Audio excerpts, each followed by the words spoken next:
Kira-kira faktor apa yang membuat mereka bahagia? Nanti kita bandingkan dengan negara kita ya.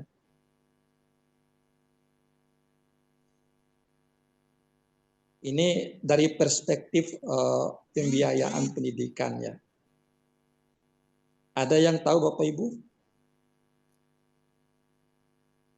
Di negara Finlandia itu gaji yang tertinggi itu adalah guru. Tidak ada gaji pegawai yang melebihi gaji guru. Ini salah satu faktor membuat guru menciptakan iklim pendidikan yang membahagiakan. Gaji guru paling tinggi di sana. Jadi kalau gurunya bahagia, tentu siswanya akan berpengaruh. Nah, kalau kita lari ke aliran pendidikan, statement yang saya sampaikan itu mengacu ke aliran yang mana ya? Coba saya kalau mengajar tuh suka ngobrol. Saya suka ngobrol sama mahasiswa. Tadi saya sebutkan nama. Ini yang laki ada berapa orang di sini? Yang atau pertanyaannya yang mana yang lebih banyak, laki atau perempuan? Laki-laki dok. Laki ya, oke. Pak Asep. Siap dok, siap ya, dok. Ya. Yang saya ceritakan tadi itu siswa di negara Finlandia itu mulai dari berangkat mulai dari rumah itu wajib bahagia sampai balik ke rumah wajib bahagia. Itu siswa tentu logikanya gurunya lebih bahagia lagi. Karena gurunya bahagia, maka berefek ke siswanya. Dalam aliran pendidikan ini masuk aliran yang mana ini?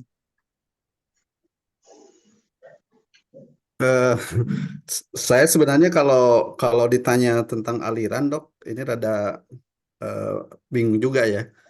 Tapi kalau secara asumsi yang saya pantau, guru bahagia karena kebutuhan hidupnya terpenuhi dok, baik lahir ataupun batin. Ya Sehingga maksudnya itu aliran kan di kita itu ada yang disebut dengan behavioristik, kognitivisme, kemudian psikoanalisis, humanisme, kemudian yang satu lagi itu apa ya, konstruktivisme. Ya.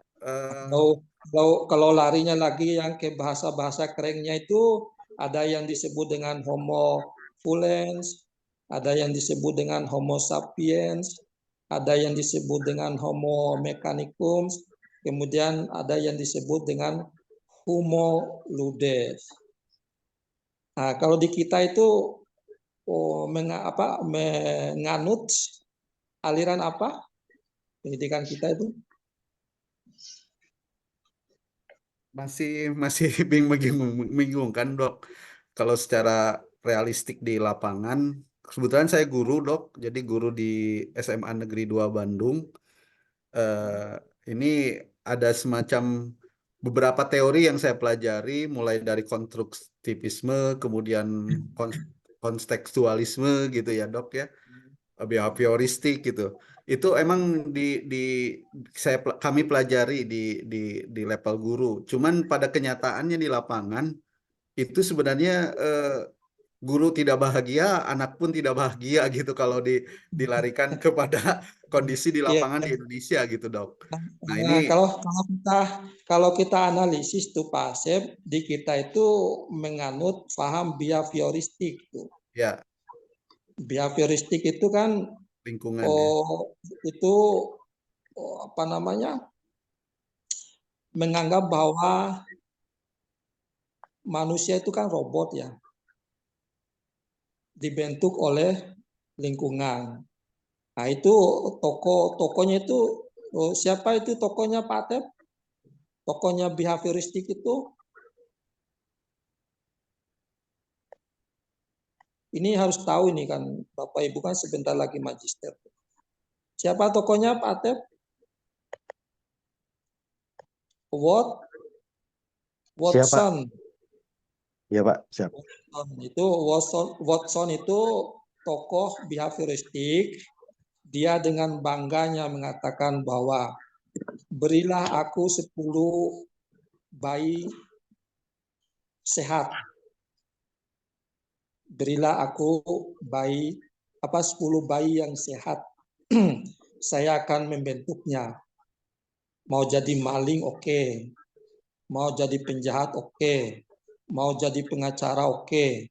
Mau menjadi militer oke. Pokoknya tergantung dari saya. Saya akan membentuknya. Di bawaan itu tidak berpengaruh. Yang berpengaruh itu adalah lingkungannya. Itu aliran behavioristik. Kalau kita kaji itu luas itu. Nah, itu yang kita anut itu di kita kan misalnya guru itu kan harus apa? Harus punya kompetensi. Ibu Timur ada berapa kompetensi guru Ibu Timur? Ibu Timur Yani?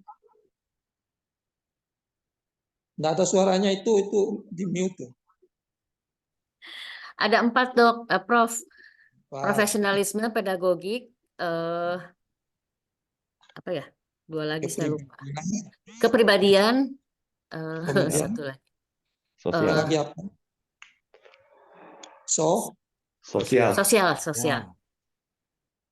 Pak Tatang, kalau Pak Tatang, kalau kompetensi guru kepala sekolah ada berapa? Mohon maaf, Prof. Saya belum bisa menjawab. Bisa. Kalau kepala sekolah itu ada yang disebut dengan kompetensi supervisi, kompetensi kewirausahaan, kompetensi profesional, kompetensi kepribadian, dan terakhir itu sosial. Nah, Pak Sugeng, kalau dosen ada berapa kompetensi dosen?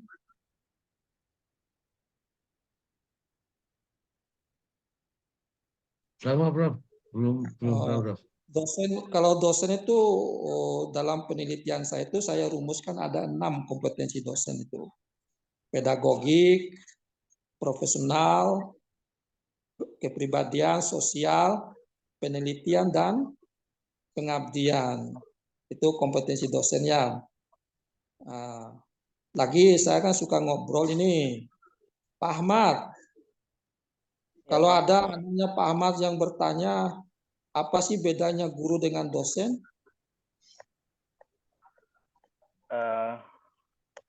Kalau guru lebih ke mengajar, Prof. Kalau dosen Gimana? kalau dosen ada pengabdian, ada pengajaran. Itu Prof yang saya ketahui, Prof. Nanti kalau jawaban begitu nanti anaknya bingung nanti. Coba yang jelas dulu, Dok. Kalau guru disebut apa, dosen disebut apa dalam undang-undang kita.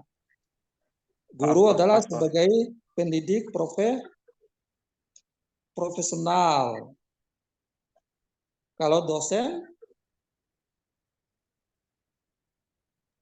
itu di samping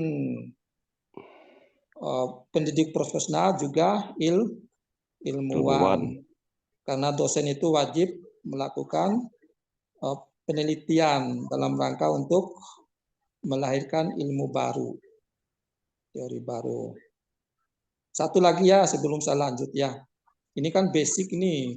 Ya, alhamdulillah kalau Bapak Ibu sudah tahu. Kalau belum tahu, ya inilah. Nggak apa-apa ya Ibu Rita. Kalau ada temannya Ibu Rita nanya apa sih perbedaan antara mengajar dengan mendidik? Mengajar dengan mendidik tentu saja berbeda ya, Prof, ya. Kalau mengajar itu lebih kepada bagaimana transformasi ilmu ya, seperti informasi, menyampaikan pengetahuan dan sebagainya. Tetapi kalau mendidik itu tidak hanya transformasi ilmu saja, tetapi itu lebih holistik, bagaimana guru juga mempunyai kewajiban sebagai seorang yang membina atau membimbing karakter siswa gitu ya. Apalagi dalam Ki Hajar Dewantara kami sebagai Sederhananya, ya, Prof, bahasa sederhananya, mendidik itu dan mengasuh. bagaimana, Prof? Jadi artinya kalau Bahasa- mendidik itu artinya tidak hanya transformasi ilmu pengetahuan saja, tetapi juga bagaimana membangun karakter siswa, bagaimana juga kita punya tanggung jawab kepada siswa untuk melakukan pembimbingan, pembinaan terhadap karakter, gitu, pendidikan karakter. Bahasa sederhana itu kalau mengajar, mentransferkan ilmu pengetahuan, kalau mendidik di samping mentransferkan ilmu pengetahuan juga teladan. Teladan. Iya. Harus menjadi teladan guru itu. Ya. Sederhana kan? Iya, Prof. Oke, itu hanya pengantar awal ya terkait dengan pendidikan kita. Judul mata kuliah kita ini kan manajemen pembiayaan pendidikan. Oke, kita mulai dari manajemen ya. Ibu Winda, halo Ibu Winda, coba dibuka mute-nya. Bu Winda, halo.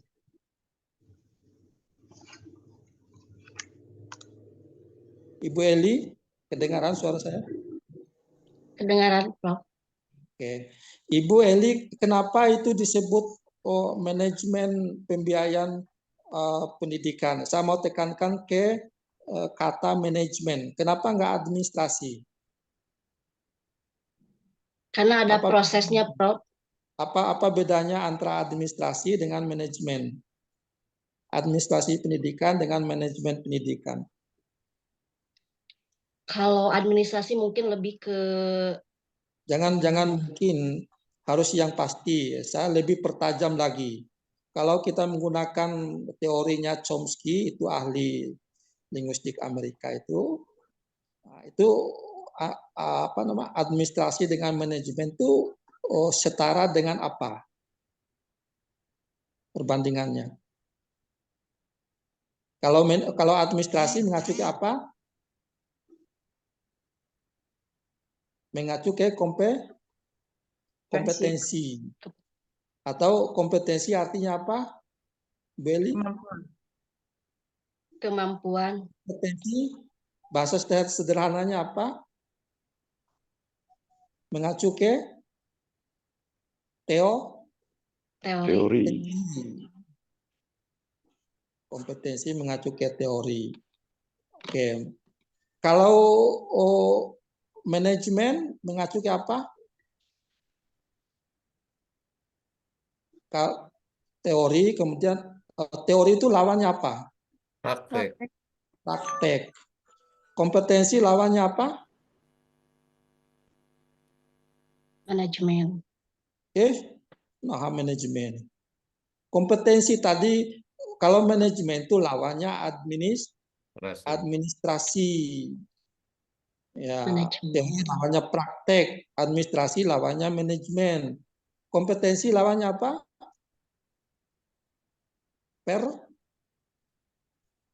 Performance, aksi.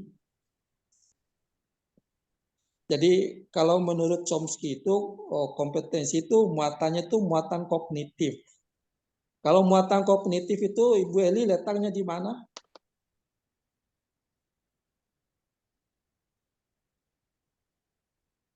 Bu Eli, kalau kognitif itu Iya, letaknya di Prof. mana?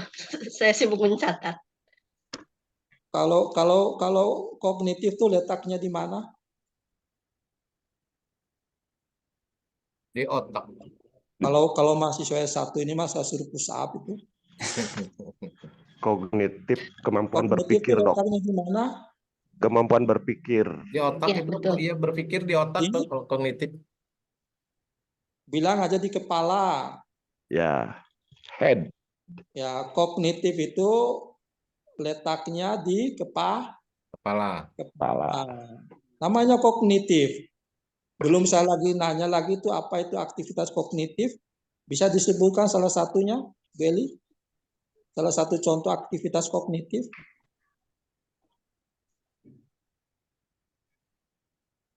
Apa contoh aktivitas kognitif?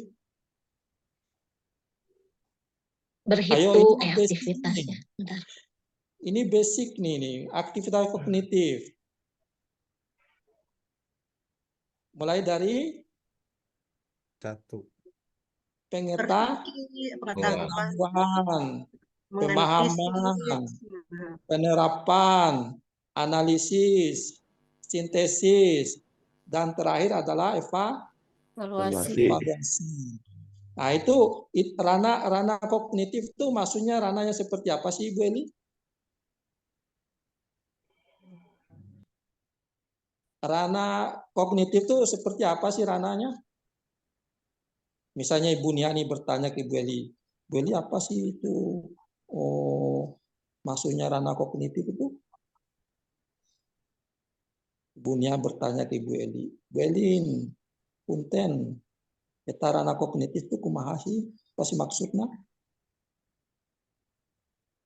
Ayo naon jawabannya. Ranah kognitif itu namanya aktivitas otak ya, aktivitas mental dari yang belum tahu menjadi Tahu. tahu. Siswa yang awalnya itu belum tahu menjadi tahu. Itu aktivitas apa? Ranahnya Kognitif. kognitif. Nah, kalau afektif tuh maksudnya apa? Sikap, dokter. Sikap. Dari yang negatif menjadi Positif. positif. Psikomotorik, dunia apa maksudnya? Keterampilan, Prof. Bahasanya seperti yang tadi itu. Dari yang belum tahu menjadi tahu. Oh, yang belum bisa, Positif. belum bisa, Ya? yang belum Bisa. bisa belum terampil menjadi terampil mungkin gitu. Ya, yang belum terampil menjadi Terampil. Yang jadul menjadi Modern. Modern. Ini mah makanan keseharian Bapak Ibu yang begini-begini mah. Rana itu. Itu siapa sih yang mengatakan itu, Bu Nia? Belum. Kognitif, afektif, dan psikomotorik itu? Belum, Prof. Belum? Ya. Belum feel. Belum feel itu orang Amerika itu. Kalau nggak salah itu tahun 56 ya. Bloomfield merumuskan itu. Taksonomi Bloomfield. Taksonomi. Ya itu Bapak Ibu ya, kalau ada yang bertanya apa perbedaan administrasi dengan manajemen, kemarin kita itu bukan administrasi itu, tapi manajemen pendidikan. Gelarnya itu MPD, tapi oleh Dikti sekarang diganti jadi administrasi pendidikan.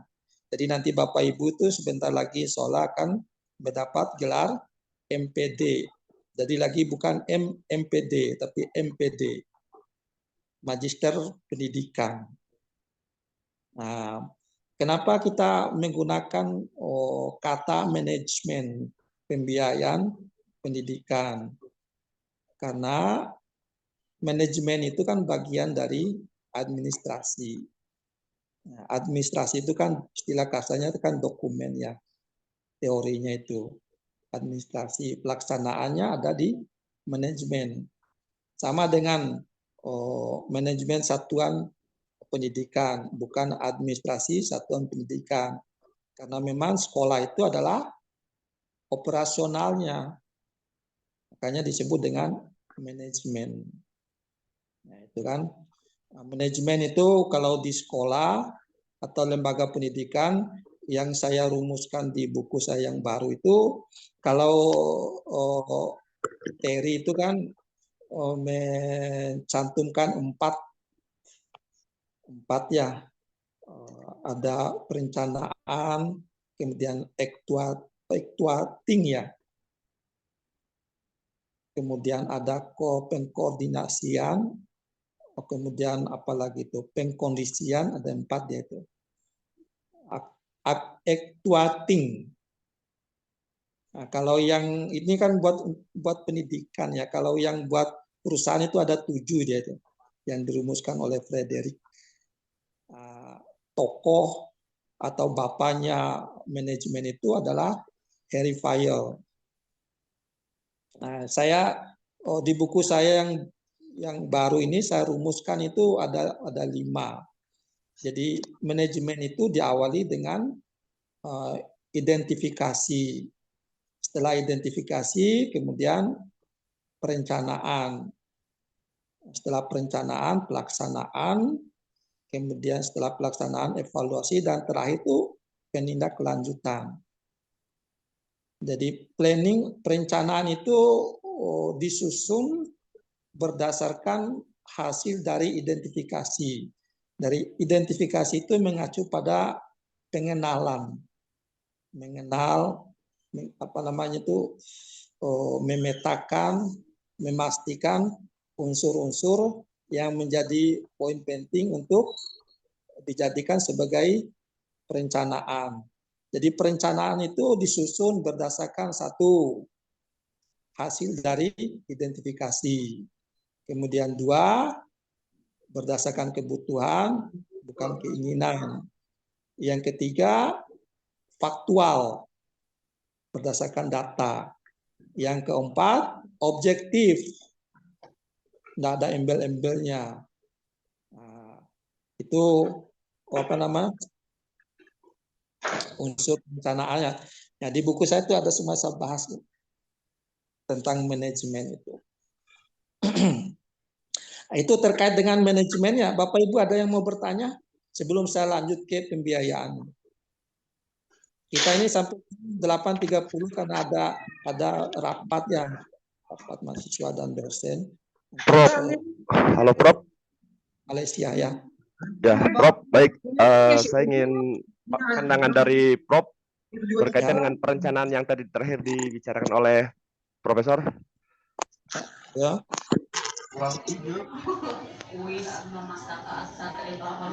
Yang lainnya nih ada suara yang keluar. Halo? Itu belum profesor penuh ya, baru profesor asosiasi. Soalnya nanti saya ajukan itu akhir tahun ini. Amin.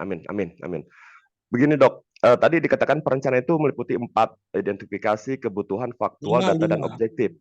5. Ada 5. Nah, ada 5 yang tadi Bapak katakan itu dari buku yang Bapak ditulis. Tapi problem kami di lapangan, di sekolah, kelima perencanaan itu kadang-kadang tidak sinkron dengan teori atau dengan sesuai dengan aturan itu, Pak. Menurut pandangan Pak Dokter, seberapa persen dari 5 item itu bisa terpenuhi? Contoh misalkan begini, sebetulnya kita belum membutuhkan sesuatu, barang, tetapi oleh manajemen, oleh kepala sekolah sudah diberikan. Misalkan itu. Jadi tidak memenuhi perencanaan sebetulnya. Nah, menurut pandangan Pak Dokter, seberapa persen poin-poin itu bisa terpenuhi, dikatakan perencanaan yang bagus begitu, Dok. Ya, ya kan Terima tadi kasih. yang saya rumuskan itu dalam apa nama itu skala mikro ya di lembaga pendidikan itu. Dalam membuat perencanaan tentu berdasarkan data. Data itu diperoleh melalui identifikasi tadi itu, data awal. Tentu kan dalam membuat perencanaan itu kan sesuai dengan kebutuhan internal kita ya.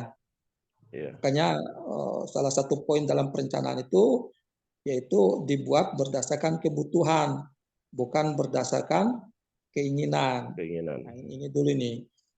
Apakah barang yang diberikan itu sesuai dengan kebutuhan kita atau tidak? Sama dengan pembiayaan. Apakah bantuan itu udah layak, proporsional atau tidak? Nah, kalau lebih jadi masalah juga. Kalau kurang apalagi? Tambah repot lagi itu. Ya, yang proporsional, yang layak sesuai dengan kebutuhan kita. Itu memang Bapak Ibu, praktek itu tidak segampang atau istilahnya itu ngomong itu gampang. Tapi membuktikan omongan kita itu yang sulit itu. Makanya dalam bahasa modern kita itu kebenaran itu bukan berada pada omongan. Nanti dibilang PHP. Tapi kebenaran itu ada pada apa, Ibu Winda? Kebenaran ada pada tindakan atau perbuatan. Data. Ya. Itu Bapak Ibu ya, memang di lapangan itu sering seperti itu. Makanya terkadang juga kita menyebutnya PHP. Apalagi di kita, pendidikan di kita, Bapak Ibu, waduh, sedih itu kalau kita bicara tentang pendidikan di kita itu. Makanya kenapa tadi saya bilang itu, saya ambil contoh dari negara Finlandia itu, siswanya itu wajib bahagia itu. Mulai dari keluar rumah sampai pulang lagi, balik ke rumahnya, wajib bahagia itu. Siswanya bahagia, apalagi gurunya bahagia. Gimana tidak bahagia, isi dompetnya penuh. Di kita coba, apalagi guru honorer itu, coba periksa isi dompetnya itu. Kasihan, Dok. Gimana mau bahagia itu? Kasihan sekali, Dok. Betul, Dok. Iya. Ada yang tahu berapa gaji guru di Finlandia per bulan? Tapi itu kan pakai dolar ya. Yang saya baca itu ada dua sumber. Yang satu sumber itu menyatakan 600 juta rupiah per bulan. Yang satu sumber lagi itu 800 juta. Pokoknya tidak ada gaji pegawai di atas gaji guru. Mantap. 800 juta. APBN Indonesia Kalau habis, Pak, nanti. Kalau uang segitu gedenya itu saya yakin tuh isi dompetnya Pak Yana itu nggak muat itu. APBN buat gaji guru semua, Pak. Ya, jadi mereka menghargai guru karena berkat guru lah mereka bisa begitu kan. Coba lihat Finlandia itu negaranya bahagia karena gurunya. Bapak Ibu masih ingat waktu Amerika membom Jepang itu? Ya. Yang ditanya pertama apa? Berapa guru yang masih hidup, Dok? Berapa guru yang masih hidup? Kita mah berpikir ke situ sih pimpinan kita itu, pemimpin kita itu. Cuman ya maklum lah. Makanya Bapak Ibu, di kita itu di Indonesia permasalahan di kita itu salah satunya itu adalah transparansi itu. Kejujurannya itu. Ada biaya disunat. Ada dana BOS, tapi tidak semuanya ya. Tidak semuanya. Tidak semuanya tuh. Karena kalau kita bicara pembiayaan pendidikan, itu kan memang bersumber dari orang tua siswa, pemerintah, atau para donatur itu. Tapi kalau dalam undang-undang kita, pendidikan dasar sampai menengah itu pemerintah yang tanggung. Tapi itu kan terjadi kan, di kita Kota Bandung kan mulai dari SD sampai SMA kan nggak bayar. Ya. Tinggal itu kan satu kemajuan. Tinggal gurunya itu dipenuhi si dompetnya itu, biar nggak ngojek kan. Itu Biar masalahnya itu, Pak Dokter. ya, biar itu tubuhnya sehat, otaknya cair. Nah, itu perlu suplai makanan, minuman itu. Ada penelitian, salah satu penelitian mahasiswa bimbingan saya itu terkait dengan bantuan dana BOS itu berpengaruh banget itu. Jadi awalnya itu yang sakit-sakitan, setelah dapat dana bantuan itu jadi sehat, bugar, dia semangat. Karena dengan adanya uang itu, insentif itu, dia bisa beli makanan yang bergizi, bisa beli susu. Akhirnya bekerjanya semangat, kuat fisiknya itu. Jadi ada pengaruhnya itu. Itu hasil penelitiannya. Tuh. Jadi di kita itu kalau apa namanya itu, yang pertama menurut saya untuk menciptakan lingkungan pendidikan kita yang ramah, bersahabat, kemudian bernuansa intelektual. Jadi ini kan banyak sekali orang kita itu yang jujur-jujur tuh. Coba angkatlah orang yang jujur-jujur itu, yang takut dengan dosa itu, maksudnya takut makan uang yang haram itu. Coba diangkat itu ya, jangan angkat orang-orang yang karena dekat dengan kita, sudah tahu akhlaknya seperti itu diangkat, ya pastilah itu. Coba carilah itu orang-orang yang jujur, yang takut berbuat dosa, berbuat salah, yang punya motivasi tinggi untuk membangun, untuk mengembangkan sekolah itu. Saya yakin banyak itu. Tapi itu mah harus dimulai dari pimpinan pemerintah kita itu. Itu dari apa nama, dari unsur eksternalnya, yang internal dari kita diri sendiri kita ya. Mulai dari diri kita sendiri. Itu ya Bapak Ibu ya. Ngedongeng tentang apa nama itu, manajemen pembiayaan pendidikan. Jadi kalau kita berbicara tentang pembiayaan, memang itu unsur wajib itu.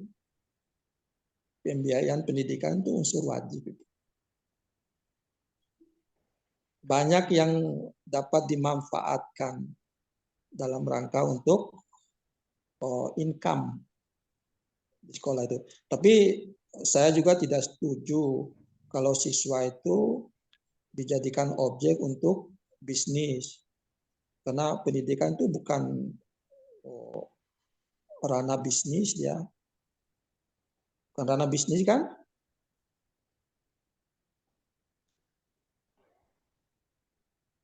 Kalau ranah bisnis mah nanti larinya ke komersialisasi namanya itu. Ya, kalau menurut kita ya, mungkin ada yang sepakat. Di kita itu kan ada sekolah umum, ada yang sekolah khusus. Maksudnya ada yang SMA, ada yang SMK. Kemudian ada yang sekolah umum, kemudian ada yang sekolah khusus. Maksudnya yang keagamaan. Nah, mereka ini kan beda kurikulum itu. Coba Bu Hen, kalau pendidikan agama itu agama Islam, agama Hindu, kemudian agama Kristen, pokoknya apa itu agama, itu namanya kurikulum apa? Mereka menggunakan kurikulum apa kalau untuk pendidikan keagamaan gitu? Mungkin tambahan Pak, jadi menggunakan 2 kurikulum, yang satu kurikulum nasional, yang satu kurikulum khusus. Atau saya lebih mendetail lagi, untuk memelihara, menjaga, melanjutkan tradisi, budaya, kebiasaan, itu disebut kurikulum apa? Muatan lokal, Dok. Melestarikan kebiasaan, budaya, tradisi, itu disebut kurikulum apa? Kurikulum ayo. Perennial. Nah, itu untuk yang agama-agama itu. Jadi ini kan terkait dengan apa? Eksistensiisme ya. Itu mereka menganggap ilmu baru itu tidak perlu. Cukup ilmu lama aja karena ilmu lama itu sudah terbukti menstabilkan lingkungan. Kalau adanya ilmu baru itu membuat kekacauan. Nah, lawan dari perennialisme ini disebut dengan kurikulum apa? Ibu Eli? Lawan dari kurikulum perennial disebut kurikulum apa? Ayo nanti ini sebentar lagi magister. Kurikulum teknologi pendidikan. Jadi kurikulum ini beradaptasi dengan perkembangan zaman. Jadi mereka ini saling bertolak belakang. Beda lagi kalau kurikulum muatan lokal mah, itu mah cerita di kita itu. Lebih regional dia. Jadi ingat ya kalau ada yang bertanya itu kurikulum yang khusus untuk keagamaan disebutnya apa? Disebutnya kurikulum perennial. Nah, yang sekarang ini disebut kurikulum apa?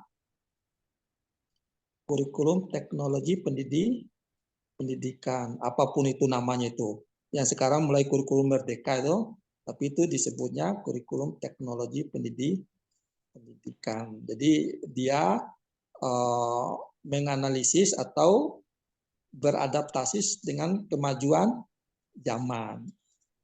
Kurikulum itu. Ada lagi yang mau bertanya? Begitu ya Pak Sofyan ya. Jadi memang di lapangan itu kadang lain di bibir apa? Lain di hati, lain di bibir ya. Ya. Hatur nuhun Pak Dokter. Ya. Ada lagi yang mau bertanya? Iya, Pak Dokter. Asik ini kalau ngobrol coba di kelas nih, Mas asik gitu ngobrol tentang Ya. Cuma Boleh, kalau Pak Dokter? kalau di apa namanya WA begini apa WA virtual begini mah bukan apa-apanya kayak itu, kayak bercanda. Tadi itu 3 pertanyaan yang saya ajukan tadi itu, Ibu Rita, itu teorinya siapa itu Ibu Rita? Kalau guru masuk ke kelas, sebelum memulai pelajaran, guru tersebut harus mengajukan 3 pertanyaan kepada siswanya. Itu teorinya siapa Ibu Rita? Tadi Prof sempat menyebutkan itu teori behavioristik berkaitan dengan teorinya teori orang. Siapa namanya? Sokrates. Oh, teori Sokrates. Sokrates itu. Nah, kalau yang mengajukan 3 pertanyaan dilihat dari jumlah siswanya. Kalau banyak yang laki, berarti 2 pertanyaan untuk laki. Berarti 1 untuk perempuan. Nah, itu temuan saya itu. Ya, jangan lebih dari 3 pertanyaan. 3 pertanyaan udah cukup itu. Tinggal dipilih di kelas itu. Kalau banyak yang lakinya ya 3 laki pertanyaannya. Berarti 1 perempuan. Nah, itu teori saya dan mahasiswa setuju semua. Itu Sokrates ya. Itu gimana sih hubungan antara Sokrates, Plato dengan Aristoteles itu, Ibu Rita? Sepengetahuan saya, mereka ini adalah ahli filsafat ya, Dok ya. Jadi kalau tidak salah, saya juga agak sedikit lupa bahwa mereka itu berkaitan dengan. Maksudnya begini, Plato itu muridnya Sokrates. Kemudian Aristoteles muridnya Plato. Oh, itu kaitan itu. Sahabatnya. Oh, sahabatnya. Sebenarnya Sokrates itu tidak menulis, yang menulis itu adalah Plato. Muridnya Apa ya teori berarti. apa teorinya Plato, Ibu Rita, dalam kaitannya dengan dunia pendidikan? Apa ya dari Plato? Pendidikan itu harus atau wajib berkontribusi untuk diri sendiri dan untuk negara. Jadi pendidikan itu harus mampu menciptakan individu yang bahagia, kemudian mampu berkontribusi untuk negara. Dan dirinya gitu. Saya setuju teori itu tuh. Misalnya ini Ibu Rita ini.